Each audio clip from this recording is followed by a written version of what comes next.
I thought you already took my... Shut up. አይኔ ሊወጣ ጥቂት ጊዜ ነበር የቀረው። ነገር ግን ፈገግል ነበር።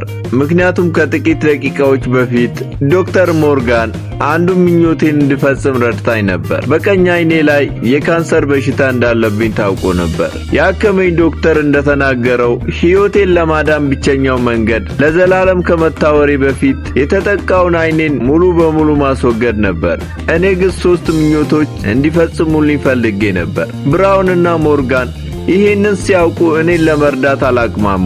የመጀመሪያው ምኞቴ የወደድኳትን ልጅ ወይም ክራሼን ለመጨረሻ ጊዜ ማየት ነበር። ሞርጋንም ልጅቷን ሄጄ እንዳነጋግራት አበረታታች። ሄደ ሰላም በላት። አበድክ እንዴ? እስካሁን ካየሃቸው ልጃገረዶች ሁሉ እሷ በጣም ቆንጆ እንደሆነ ንገራት። እናም ባሉ የመጨረሻ የእይታ ሰዓታት ውስጥ ፊቷን አንድ ጊዜ ደግሞ ማየት እንደፈለክ ንገራት አለች። ድፍረቴን ሁሉ አሰባስቤ ወደሷ አመራሁ። ነገር ግን በመጨረሻው ሰከንድ ላይ ሐሳቤን ቀየርኩ። ምናልባት በንቀት ብታናግረኝ ከመናቅ የሚመጣውን ህመም ከመጋፈጥ ይልቅ በጸጸት መኖርን እመርጣለሁ አልኳቸው። ሁለተኛው ምኞቴ በመኪና ለመንሸራሸር መውጣት ነበር። የዛን ጉዞ እያንዳንዱ ሰከንድ እንደ ውድ ነገር ቆጠርኩት። ምክንያቱም የመጀመሪያም የመጨረሻም እንደሚሆን አውቅ ነበር። ወደ 3ኛው ምኞቴ ስንመጣ አመነታው።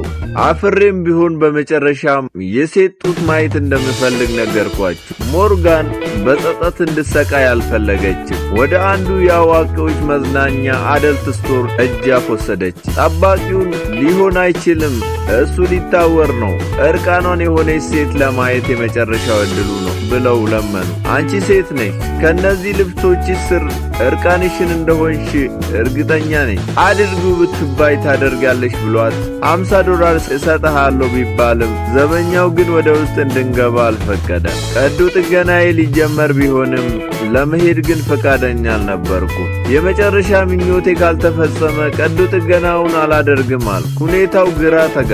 በመጨረሻም ግን ምኞቴ አልተሳካም።